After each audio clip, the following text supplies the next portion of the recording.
के तू करे तो बोतिया के क्या करू वो नेरिया हो ओहो ए हमरा के गाना सवारी के दीवाना कर देले बा ए हमरा के गाना सवारी के दीवाना कर देले बा गाना कुछ और बा हमनी के समझ कुछ और बा इतना ना ज्यादा ए बरे के आदमी होशियार हो गइल बा कि भगवान के 2 मिनट भूलियावे के शुरू कर देले आज जो भगवान भूलवावो तरे तो ओकरा के रोहर में निकल लुकाई दे सुन ले बानी चढ़ गइल त उतरल ना चढ़ गइल त उतरल ना आ घुस गइल त बहरल ना चढ़ गइल त उतरल ना आ घुस गइल त बहरल ना आ चकर गइल त सेकुरल ना मजा आ गइल बा बड़ी खराब बात बा लेकिन बड़ी सुंदर बात बा ये बात पर ध्यान दे ऐसा बात लोग अपना गांव में चर्चा कर सकत नहीं कि कोनो नाच के जोकर से सुननी हो चढ़ गइल त उतरल ना आसमान जइया से चढ़ गइल बतैया से उतरल ही नहीं थे आ जइया उतर जाई त दुनिया के विनाश बा आसमान जब से चढ़ गइल तैया से उतरल ना अल्लाह से जब से घुस गइल दफना दहल गइल तैया से बहरल ना आसमान जब से चढ़ गइल तब से उतरल ना अल्लाह से जब से घुस गइल तैया से बहरल ना आ जमीन जहिया से चकर गइल तैया से आज तक ले सेकुरल ना पहले धरती ना रहे जलाभीत रहे धरती बाद में आई लेकिन जहिया धरती आई ना जहिया चकर गइल तैया से आज तक ले सेकुरल ही नहीं थे आई में छवारी के दिमाग दूसरा जगह जो चौकोर बना हे गो दूसरा जगह पहुंचल बा हां हां ए बड़ा के गाना सुनी जाने कौन भाला दहलो को घोप रे जुआता पानी ठोपे ठोप रे जब ये गाना स्टार्ट होता तो गरी के छवारी के लइकन का मशीन में स्टार्ट हो जाता कौन सी पर गाना के सुन के समझ के ना अगर गाना समझ में आ जाए तो दीवानगी खत्म हो जाला जाने कौन भाला दहलो घोप रे आ चुआता पानी ठोपे ठोप रे एक मतलब का गाना सुनी तो गाना का डिसाइड निकाली अर्थ लगाई माने समझी कि गाना ऐसा काहे बनौले बा अगर गाना का अंदर रही तो रिलीज ना हुई गाना का माने दिया तो रिलीज होला हमने के समझ में ना आवेला तो के गंदा कहीं न सब जाने कौन भाला दहलो घोप रे देखी कितना सुंदर बात बा हॉस्पिटल के बात बा हॉस्पिटल के बेड पर औरत पड़ रहे अपना पति से कह दिया देखिए आज ऐसा समय आ गई बा कि जौन भालवा घोपलक हो ओकरो के नहीं चिन्ह आज पहले पहाड़ देखनी हो जाने कौन भाला दहलो को घोप रे आधा घंटा के बोतल टांगल बा पानी चुआता ठोपे ठोप रे आ हमनी के दीवाना कौन सी कदल बा जाने कौन भाला दे ई भाला हो एकरा देखो भाई भाला वो करे के कह दिया कि जो लोहा के नीडल हो एड़ी से लेके चोटी तक ले घोप दी भाला वो करे के कह दिया आ हमनी के भाला एकरा का बुझले तो निकाल के बड़े बड़े देव सैया लइका नियन सुत जाले कोरा में दिया के अजोरा में ना बोली तो कौन सन मरद बागी में हरारू का कोरा में लइका गानी बोली आई जगह ना बताओ ता सैया लइका नियन सुत जाले कोरा में दिया के अजोरा में ना बाहरे गाना बनावे ऐसा ऐसा गाना का वर्थ ग्रंथ लगौले बा सती अनसुईया से सती अनसुईया के घरे ब्रह्मा विष्णु महेश तीनों जना पहुंचे रहे सती अनसुईया के सत्य के टिकाबू खतरा आ सती अनसुईया से कह लोग तारा घरे भोजन करे कब कि लंघासने भोजन करे तब सती अनसुईया समझ गई कहली कि हाँ प्रभु रउआ के लंघासने भोजन कराएम कब कि तीनों जना के बालक बनाएम तब तीनों जना के बालक बना के सुता देली जबकि वही लोग के पत्नी से ना चिन्हाई कि हमारे पति के हो जहां से गाना का मार्ग उठौलक सैया लइका नियन सुत जाले कोरा में दिया के अजोरा में ना देखी तो कितना सुंदर बात बा ऐसे नहीं सुंदर अर्थ लगा के गाना बनावता तो वो हम लोग एने कौन लोग पौधले भरी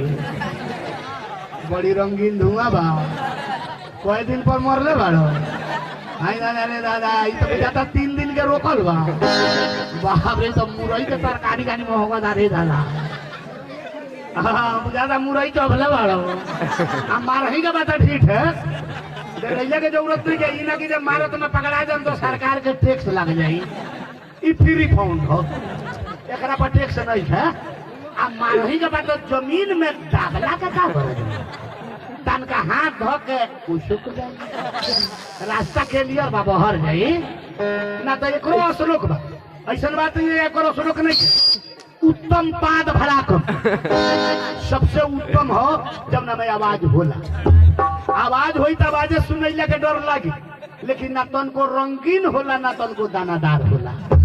ओकरा में सुरुख आवाज होला, पकड़वावेला माराई हो, लेकिन मार ना करेला। ओकर नाम उत्तम, उत्तम पाद भराकम आ तीधो मध्यम पाद। ओकरा में आवाज कम हो, लेकिन अंगौठी हो वो आवेला। तीधो मध्यम पाद आ ठूस ठुसानी अत्याचारी। बुझी की जा ठूठा चलो था ईमानदारी हो जाओ अत्याचारी होता। ठूस ठुसानी अत्याचारी आ धीरे तीह से तो न घातक मारे। जब केहू के ना जाने दला जाओ घेट वेट वाली बुझी की एगो बम में पटकले भरे जहां तक ले धुआं गोल तहां बाप रे। चाचा लोग बैठल बा, चाचा काका लोग बैठल बा हमार नाच के जोकर के देखे खतरा। आ तनी वो लोग ऐसा बात अगर ना भेटाई तो वो लोग गरियाई तो हड्डी लेके बैठे जाए। जैसे कि वही लोग कहेंगे वाह सारवा जोकर खतरा रुकर बजर बजर खाली बात कोई जब तो बजर बजर छवारी के बात तो चाचा हमरा उसन बात सुनावे के पड़ गई जाओ। लेकिन चली राउरो सेवा तन का सुखा हो जाओ 2 मिनट खतरा, ओकरा बाद फिर कुकरम में डूब जाए। ए बरा के कार मार्केट कुकरम के मार्केट के कुकरम पकड़ ले बा। जैसे कि 4 गो जुग बनो, सतयुग त्रेता द्वापर कलयुग। सतयुग के मालिक विष्णु जी, त्रेता के मालिक रामचंद्र जी, द्वापर के मालिक कृष्णा जी, आ ये कलयुग के मालिक केहू ना। ये कलयुग में कोनो देवता का अवतारी नहीं है, केवल नाम आधारा बा।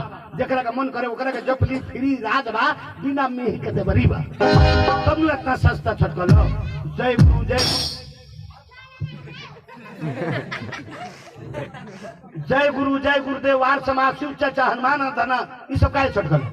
यानी देवता का अवतारी नहीं है, गुरु का अवतारी बा। जे गुरु के पीछा कल ओकरा मालिक से दर्शन हो जाई।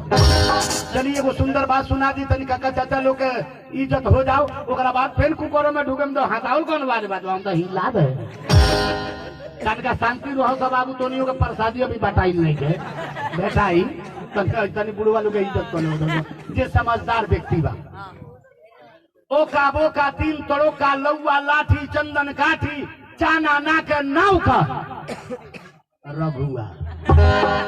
ई खिलौना से हमनी के बाप दादा खिलौले बा। ए आजकल के छवारी के खिलौना दूर नहीं के, पुरानका लोग खिलावत रहला अपना अपना लड़का के। बाबू ओका बोका 3 तड़ो का लौआ लाठी चंदन काठी चाना ना के नाव का हमनियों के कहत न रघुआ। एक मतलब का भाई ओका बोका 3 तड़ोका के मतलब देखी कितना सुंदर बात बा।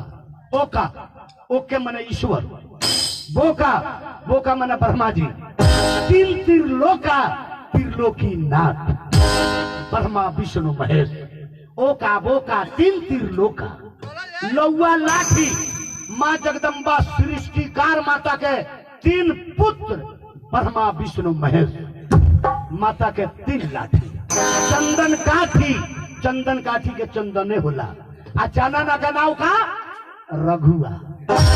रघु के करनाव रहे, रघु के करनाव रहे, रघु ओकर नाव रहे। राम के बाबूजी दशरथ, दशरथ के बाबूजी आज के बाबूजी के नाव रहे रघु।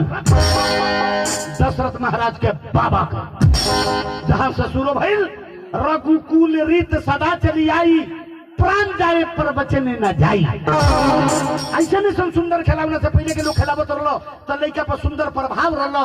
ए बरा के छवारी के खिलौना सुनी ओरिजिनल 2 गो पाउच मरी है फ्यूज गायब मरे को ढीला आ घरे आइए तो सुतेले लड़का के टक लिए ओकरा से पूछी बाबू साला बोलता नहीं रे बेटा पाउच पिएगा। बोली गार्जियन के सेंस लेंस बा आ खिलावत ने कहता कि पाउच पिएगा तो बड़ा होगा तो फैलता छोड़ेगा। संस्कार गार्जियन से बनेला, संस्कार गार्जियन से बिगड़ जाला। राम जी के ताज में मोर के पंख नहीं खे, कहीं फोटो में देख ले। राम जी के ताज में मोर के पंख नहीं खे, विष्णु जी के ताज में मोर के पंख नहीं खे, कोनो देवता में मोर के पंख नहीं खे। लेकिन कृष्णा जी के फोटो देखे मोर के पंख काहे लगावल बा? उनका में मोर के पंख बा, काहे मोर के पंख लगावल बा? ये बात के डिसाइड निकाली कि मोर के पंख कृष्णा जी में काहे बा, बाकी कोनो देवता में नहीं खे। मोर के पंख यही से लगावल बा कि कृष्णा भगवान जोगी है, कहियो संभोग नहीं कैले। इससे मोर के पंख के साबुत दहल बा कि आज तकले मृत लोक में मोर मोरिन आज तकले संभोग ना करेला। मोर जब नाचेला ओकर मड़ी छटकेला तो मोरिन वही जे खड़ा रहेला ओकरा के टप से रोक लेला, संभोग ना करेला। यही से मोर के पंख के साबुत दहल बा कि कृष्णा भगवान संभोग ना करी ने वहां के जोगी है। चलिए अब सुंदर बात बन कर दे।